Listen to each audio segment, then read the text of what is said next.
It is another blisteringly beautiful morning. You can hear it's morning. That's Spud saying hello to everybody. We have something very, very exciting in store because I'm about to jump into the car and travel all the way to London to meet Davy for the Chelsea Flower Show. Over the past year, Davy's designs have been transforming the gardens at the chateau. The courtyard is looking absolutely spectacular. And then there's the whole new Jardin à l'Anglaise that we are building behind the chapel. He's created a vast 5-meter deep border which will eventually frame the chapel in future when the 1,200 plants that we planted will finally get big and bushy. Behind that there's going to be a series of secret gardens. So far we've built one of those and it's got a little stone table and bench in it leading to the woods. The walled gardens coming on leaps and bounds. The archways in between the vegetable garden beds are now starting to be covered with clematis and thornless blackberries, and there's a pergola being built along one side. The whole garden is taking shape magnificently, and much of that is to do with Davy's vision. Davy's created a master plan for all of the gardens at Lalande that includes restoring the chateau's lake, maybe putting an island in the middle of it, turning the chateau's fishery into a natural swimming pond, turning our second courtyard, which is a little bit of a barren wasteland filled with building equipment and cars at the moment, into a haven for picnics with a huge tree in the middle. There will be a Jardin à la Princesse against the oldest 16th century wing of the chateau, one of those beautiful gardens that's designed to be looked down on from the bedroom windows. So with the magic of video, let's cut out the entire journey that I have ahead of me and I'll meet you at the Chelsea Flower Show. Boom, here we are at Chelsea. You didn't say you were going to do it. Boom! Here we are at Chelsea. You come here every year, don't you, Davy? I've been here a few times in the last decade, yes. Okay, so you are our guide today. Okay. And we need to get inspiration for Lalande. Well, you probably don't need inspiration for Lalande, to be fair. But are you always looking for new ideas? Always. I think every designer is. You always look for things to look at in a different light, things to look at, materials to use in a different way as you're used to. Generally, I spend the most time around the show gardens because they're the finished product. Yeah. You see everything put together. Fancy yourself a garden designer for the day? I fancy myself a glass of rosé. Okay, well, take me to the show gardens. I'm pretty sure that Kat and Philip are going to look for rosé, so we'll meet up with them later and we'll look at the show gardens. Yes. Okay, Davy, what do you think of this one? I quite like it. I love it. Yeah. I really love it. And as Kat just said, those are two-dimensional trees. And obviously at Lalande we only use two-dimensional trees. These are just two dimensions the other way round. Yeah, they're horizontal. So I think we urgently need some of those. You can buy them that shape. Oh, I think they're spectacular. Yes. And the planting scheme I love as well. And the chamomile lawn going down the middle. Yeah, that's very pretty. Is there a spot we could have a chamomile lawn, do you think? In the white garden, because it flowers Oh, in front of true! the chapel. I love that idea. Imagine at the entrance to the woods if it started to feel like this. It's a very, very tiny woodland scene. Yes. How many plants would it take to do this? Somewhere between 4,000 to 6,000 of them. They're packed very, very densely, one next to the other. I like the little bridge. Isn't that darling? Yeah. And I love the area just underneath the tree. Yeah, looks like a very big planter. Yes, its sideways slates are really clever, aren't they? Just under the tree. It reminds me a lot of Lalande with the dams as well on the stream, because that's what the stream looks like every time we've had children staying. Yeah. We're realising around this side that the shed is not a shed, it's a hide to look at the wildlife. And there are the yellow irises that we have growing wild at Lalande. Yeah. In the lake bed. Yeah. And this is supposed to be a beaver dam, I think, isn't it? Because they want to reintroduce more beavers to the natural wild landscape of Britain. Well, this is a wow moment. Yeah, it is. You ask me, there's not enough waterfalls at the Chelsea Flower Show usually. No, it's very, very big. I'd like to look at the planting, but I can't take my eyes away from the waterfall. For the building behind it. I think it's completely made out of Corten steel. I think so. I love this tree. And Davy and I are having a little argument because Davy does not like pines. No, I do not. At all? No. Not even this lovely one right in front of us? Nope. With the really pretty needles? Nope. And the pine cones? Nope. And it's awesome. We're not going to agree on that one. No. We're walking around just to see the inside of the structure that has the waterfall on it. And Davy's saying he really loves these sort of industrial remains sticking out of the ground as though it's a kind of post-apocalyptic garden. When you think about it, that's actually what people were doing in the 18th century. They wanted the remains of past civilizations. They would have ruins and they would garden around them. Absolutely. And this is just a bit of industrial age ruin. Well, they were in the industrial age, so for them it was all modern technology. Yes, and for so us, for now, this is history. Yeah. We've walked around to see the structure. It's absolutely huge, and it's rather an organic feel for metal. It's very, very cleverly done. Oh, it's a green roof. Oh, there's another pine, Davy. Are you very angry? I'm not angry, I just don't like it. I really like this sculpture, Davy. Well, the fighting hares. I mean, I'm not into violence, but I think it's the scale. You feel as though you've been shrunk. Yeah, they're positively huge. It's like Alice in Wonderland who's just taken the potion. I hadn't thought about that. Very true. Davy's found his favourite statue so far. Yes, I like modern things. Yeah, I'm sticking with the hares. To each his own. Davy loves this one. I like the fact that it's got such a strange effect, almost like a hologram. And he's wearing a teacup. Oh, he is wearing a teacup. Well, he's holding one. All has been revealed. It's the RAF garden. So the whole garden is commemorating the Battle of Britain. Yes. And so the airman is there. He's the fighter pilot, mug of tea in hand, looking up at the sky and watching the dogfight overhead and probably waiting to get the scramble bell where he'll have to to join in. The backstory with the sculpture is lovely though. John Everest is the designer. His grandfather was a navigator on Halifax bombers. Oh my He goodness. was shot down over France during the war, survived the crash. He had a camera with him and he took some photographs and he buried the camera and he buried his watch with it so he couldn't be identified if he was captured. Roll on a few years, the war was finished. He went back to the crash site, was able to find it. When this sculpture was commissioned, John had his son model for it, wearing period perfect fighter pilot kit, but with his granddad's watch on. Oh, and there's the watch. Lovely. Thank you so much for telling us the story. It's really, really beautiful. You're very welcome. Yeah, I've loved it. Right, thank you for your interest. So I take it all back, Davy. You did actually pick the best sculpture in the entire thing. Oh, thank I loved you. the story, and I loved the thought that he was just looking up and waiting to see if he was being called, probably waiting to see if his friends were being shot down, which is just a horrendous thought. Like quite a few people in that time. Yeah. Wow, Davy, this one is amazing. It is very beautiful. God. This is the Royal National Lifeboat Institution Garden, an institution that was founded in the Georgian period, and that is reflected by the design of the pavilion in the back. But the planting scheme is much more contemporary, showing the relevance and the future of the institution today. Do you recognize Monty Don? They're filming for Gardeners World at the moment. No wonder it was so hard to get close to this garden. This one is incredible.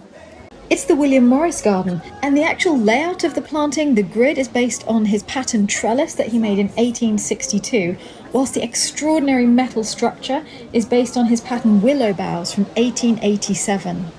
It's really, really detailed in the metalwork. Very, and imagine on a hot sunny day the shadows that will be cast by that. That would be spectacular. Wow. And it's even repeated in the little waterfall. And okay, my favourite thing, it's the rose growing up in the tree. I like it so much. That is very nice. It's really hard to walk away from the gardens, I'm going to be honest, especially this one. I just want to walk into the garden, settle down over there and have a warm cup of tea because it's really quite chilly. Everyone's in summer dresses. Thank goodness I brought this. And now we're just going to find the others for lunch and then wander around the whole rest of the show where they're selling garden products, different flowers. We've already spotted a really pretty lupin that Davy loves. It's a bicoloured one. I didn't know they did buy coloured lupins. Yeah. It's a really nice combination. Apparently Kat and Philip are down here manning the coffee station. There they are, they really are down here. The food area is even more popular than the gardens area.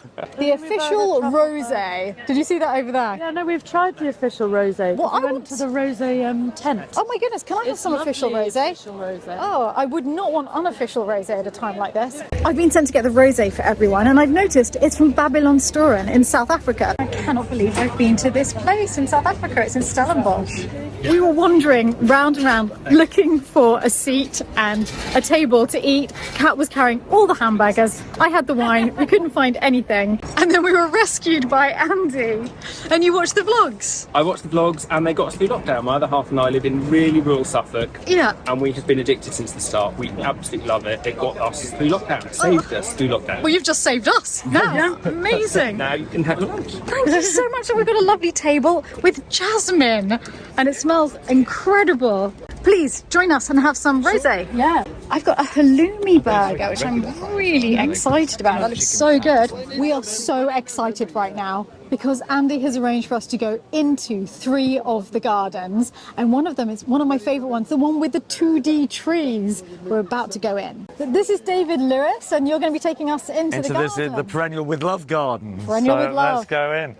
So the garden was designed by Richard, who you just spoke to. He's created this garden, a garden for a couple in love. Oh. And so the idea is you can walk around the garden together. There's even trees around it so that push you closer together as you're walking around. We'll walk round. Oh, I love that idea. We'll go this Let's way. walk around so in love. Yeah. So in love. Yeah, there you go. There you go. So the planting is all very romantic, soft and gentle, Yeah. soft whites and plum. Richard's love of classic symmetry is very obvious in this garden, but his love of the modern is also very clear here as Yes. well. And so you've got fantastic sculptures at the end. The bronze sculpture, which we'll walk past in a bit, is by Jack Egan. It's the idea of 2 dancers entwined together. So love keeps coming Love through in is all in of the everything. themes. And then just behind we've got the Tennyson quote, "If I had a flower every time I thought of you." And the next line is, "I would walk in my garden forever." Oh. And I love it because it's a Lincolnshire poet and I'm from Lincolnshire. So I was very delighted when Richard chose that. Yeah, it's beautiful. And I love having a few words of poetry in a garden. Yes. They go perfectly Yes. together. People were nervous about the idea of having neon in a relatively small garden because it is a real garden, this one. But actually, it just fits fantastically. It does. It works really well. I'm sure from the other end, when you get the shot all the way up Yeah, the garden, yeah. you'll love it.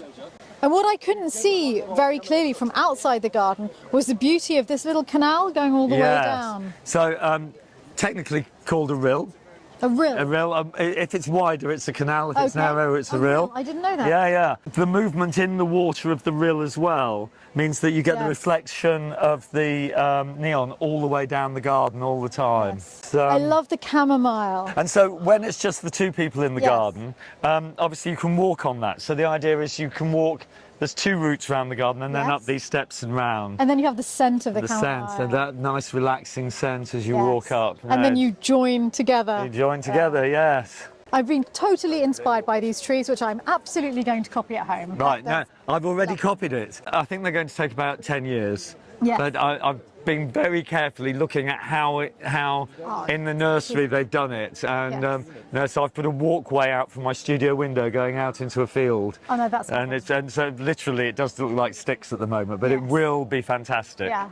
Yeah, Well, we've so- just been putting a garden in, so I know what it feels like to have a stick garden, a lovely twig garden. I love the planting scheme as well. Yeah, so when you're down at the end there, it looks absolutely symmetrical. But like in all gardens, there's areas that have shade and areas that have sun. This garden represents that. But there's some plants that grow in both situations that are in all the areas. So that when you're at the end, it looks like it's exactly the same. It's completely different what's planted over here to what's planted over That is there. so clever. Yeah. Davy, that's great ideas. Yeah. These little dots of the darker colour picked out, and then some flowers, particularly this Aquilegia here, Alpha Guinness, it has both colours in. And there's a couple of tricks like that, both the colours in. digitalis as And the well. digitalis as well, exactly. So, and the lupins, of course, he's got both colours. It's so harmonious, so unified. But now Yeah. that I know it's the love garden, it completely makes sense. This is the It's idea of us colours walking around, dancing. and there's enough room for us to walk side by side, Yes. but we're close. Yes, Yes. yes, and I feel the love growing. Yeah. actually, yeah. And so this is the dancers. The artist Jack Egan 3D prints it, and then the resin that it's been printed in is used instead of the wax in the mould. Very And so, and then it's amazing patination on the base and on the sculpture. I do love that patination, especially on the base. It's fantastic, isn't it? And then the love seat. Again, not too big, close enough so that you end up sitting next to Can each we try other. the love you, seat? you can see, yeah, absolutely. Let's try the love seat. You see, so Oh, again, you're view. pushed together and you get this fantastic view up the garden. I love the neon sign in the garden because I like gardens that Yeah, feel yeah. like rooms. Yes. And this absolutely Yeah, feels yeah. like a room. The whole garden is a piece of Yeah. art. Over the last few years, for public spaces, we've had to design paths wider because Yes. people actually walk further apart. But in a private household, you don't need that. And so No. this intimacy of our own homes increases in the gardens now. Well, Davy's been designing quite a few just two-person paths at Lalande, which I really like. That's Right. my home. Oh, Yeah. fabulous. Wow, thank you so much for showing No, me. no, it's a pleasure to show people around this It is a garden. pleasure. Richard's just been a genius. So, yeah. Superb. I absolutely love it. Oh, so Incredible. do we. We love it. Yeah. Yeah. Thank you for coming. Oh, Thank you. Okay. Paul is the designer of this amazing garden. You're going to show us around, tell us a little bit about it. Absolutely. Thank you. So it's based on an industrial site and the idea Yes. that there's no topsoil. So all of the plants here regenerate soil over a 15, 20-year period. Wow. And it's kind of ideal for people who have moved into like new developments where often Yes. there is no topsoil. Yes. And the two options are literally buy in somebody else's and make a short-term solution, or take a slightly longer view and plant the right plants in the right place, which is probably a good gardening thing to do anyway. Yeah, absolutely. So you'll see, if I kind of go this way, it's a series of like structural forms, and that's because it's a series of old warehouses or old built form, Yes. and the gardening is taking place in between. So the people that have come here have decided to not really do anything to the structure and concentrate on plants. And is that why they're different coloured bricks? Because Yeah. they're different buildings that were there in the past. Yeah, and the other really crucial thing in kind of like English history is that the Industrial Revolution is the point when vernacular architecture really suffers, because things can very quickly, materials go up and down the country. So for argument's sake, you end up with like the Tower of London has Welsh slate on it, Gloucester Cathedral has been restored with stone from North France, and that's Okay. all purely because of rail. Yes. So if we go through this way, you'll see a bit Thank more. you. What? This is amazing. That's so cool. A ground fridge, because does that keep everything at a regulated temperature year round? Yeah. So the idea here is we had to make this one ourselves because with the current situation of goods in and out of the UK, it was impossible to get it. So we made this one. Yes. And basically, it's like a big ball, if you imagine it, with then straw, lime, and clay making a thermal layer, and about 1 metre and 1.5 metres of soil on top of that. And if you then overplant with trees, you can stabilise the inside temperature to be year round around 7 Celsius. So it will remove a whole lot of stuff out of electronic refrigeration, which means you can reduce the size of the fridge in your house and reduce Yes. the consumption. So I think people who would be making this kind of garden, thinking long term, Yes. would definitely be thinking about their footprint at the same time. I think it's absolutely wonderful. I love the idea of that. It's a little bit like the old Chateau ice boxes. Yeah. Yeah, but this one's wiped clean, which probably is a real bonus. Much better than those old stone ones. Because actually, when you go into those ice houses, you think, oh, they ate the things Yeah, yeah. coming out of Yeah. this. Oh, nice. Yeah. Lovely. Delicious. No wonder they had all that dysentery. Really nice.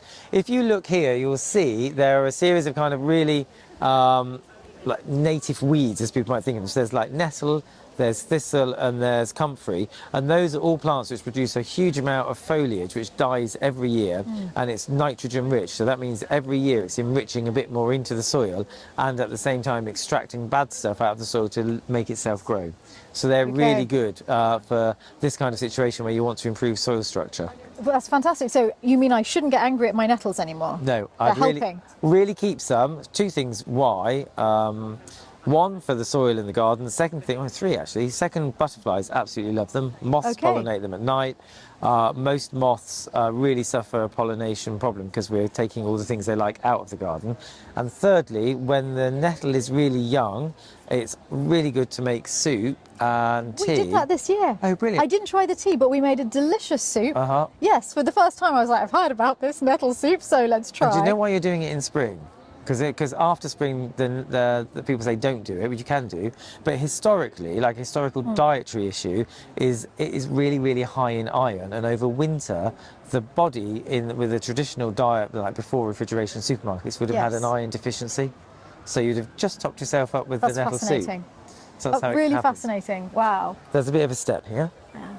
And And then through this area, you can see the kind of different bricks just illustrating that idea of the Industrial Revolution, and also, I think, showing that there are other materials that you can use in the garden. So all of this mulch is a mixture of tarmac chipping, so this is old road chippings, and concrete, really suitable for the theme of this garden, but also a really good way of using that byproduct in kind of like secondary paths and things like that in the garden. It's really good for that. You can also see that we're stood on a very different coloured stone to the rest of it, and that stone is a glacial boulder which always appears with slate. Because those boulders would have historically pushed the glacier across the land and pushed the sediment into the ground, which makes the slate. Yeah. So I just quite like having the two together. That's crazy. I love the thought that goes behind everything. I just think that things become more beautiful the more you learn about them. Yeah, absolutely. And you understand like the process. So for argument's sake, this wall here, the bonding is traditionally English garden wall, and this side looks a little bit undulating, as you can see. Yes. If you go and walk at the other side, it's perfectly flat, because before bricks were machine made, they were handmade, every single one is marginally different. So the traditional method is to make the front side, whoever's paying for the wall, get the best side, and whoever's not paying for the wall gets the rough side. No, the rough side is just as beautiful. Yeah, really beautiful. Actually, yes. Really beautiful. But it's just a funny kind of thing. If you go around like historical towns, particularly towards like Herefordshire, you'd see a lot of that, this contrast between the two. I'm going to be looking out for that now. Brilliant. This water is quite deep. It's about 2 metres deep here. Here we dug it out 2 metres because otherwise the river reed wouldn't be happy there. Yes. And often in these kind of abandoned sites, there's always like large pools of water which would have been making the machinery work. Yes. And you always see that kind of colonising those spaces. So we just wanted to put it in there to make it realistic to the concept. I'm amazed at how much thought you put into every single detail. Thank And how long does it take to plan a garden like this? So it's quite a lengthy process. There's like stops and starts, stops and starts. So at the beginning, there's a lengthy conversation with the sponsor, the person who's paying for the garden. Yes. Lots of doing and throwing about how that concept will develop.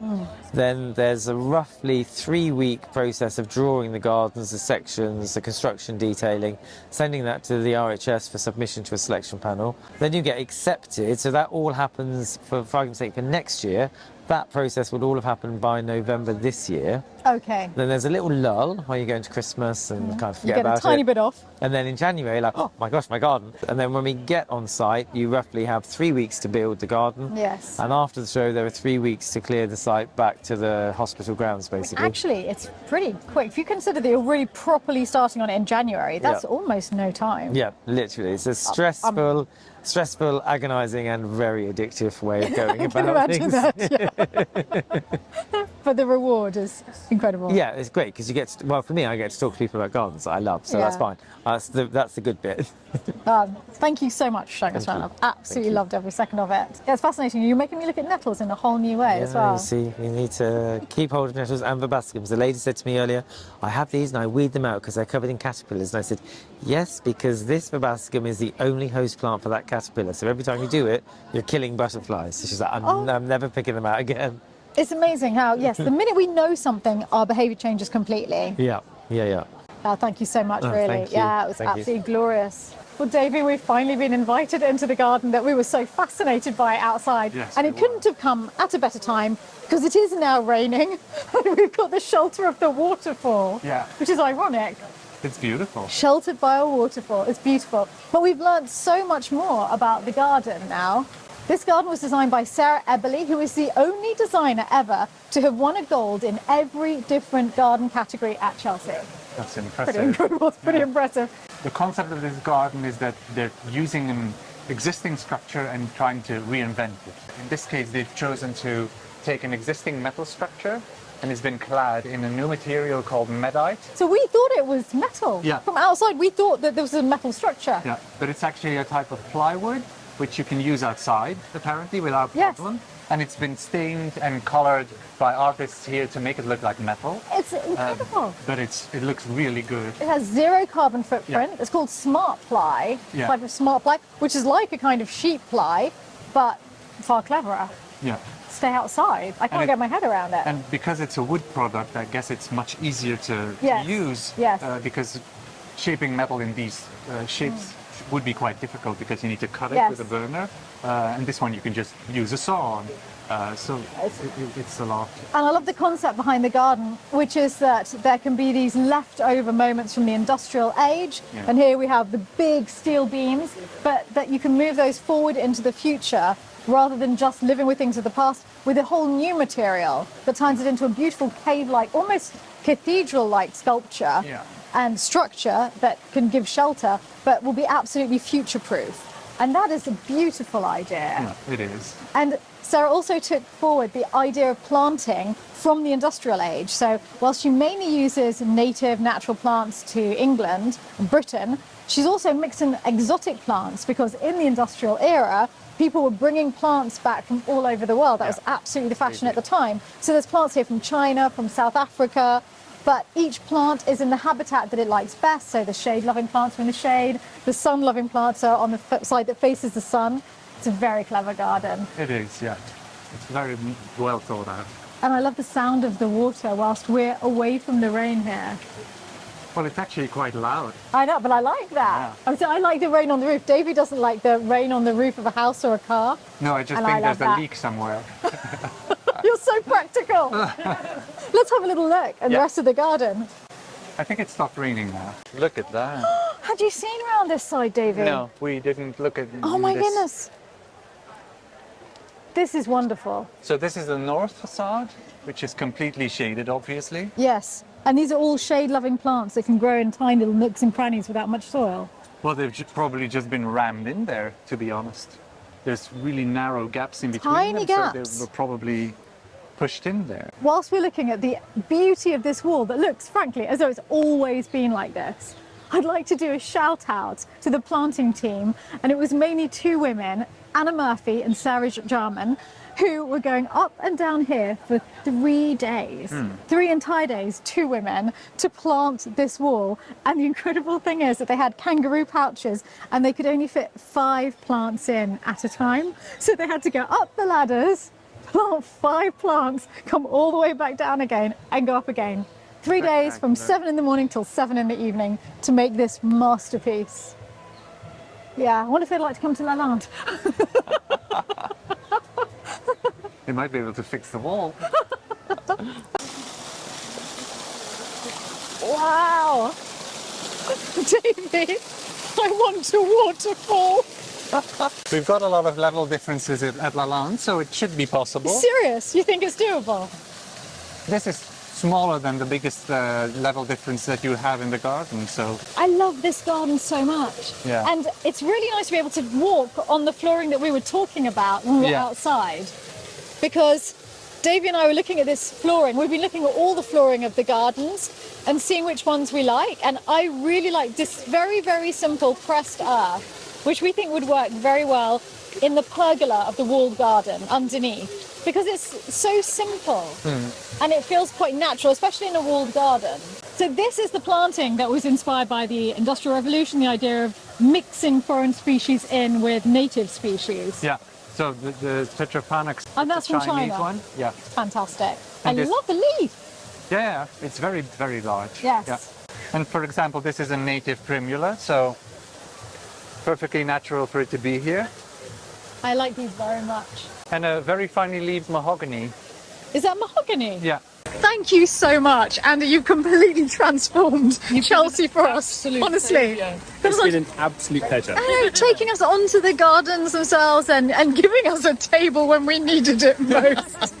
Thank you. And honestly, I will be contacting you about your core landscaping because we've been talking about steel edging for some of the beds for a while now. Yeah, it was in the presentation I did for the Yeah, design it's what last you year. wanted all along. We'll definitely contact you about that. You're more than And then welcome. hopefully see you at Lalande. Definitely.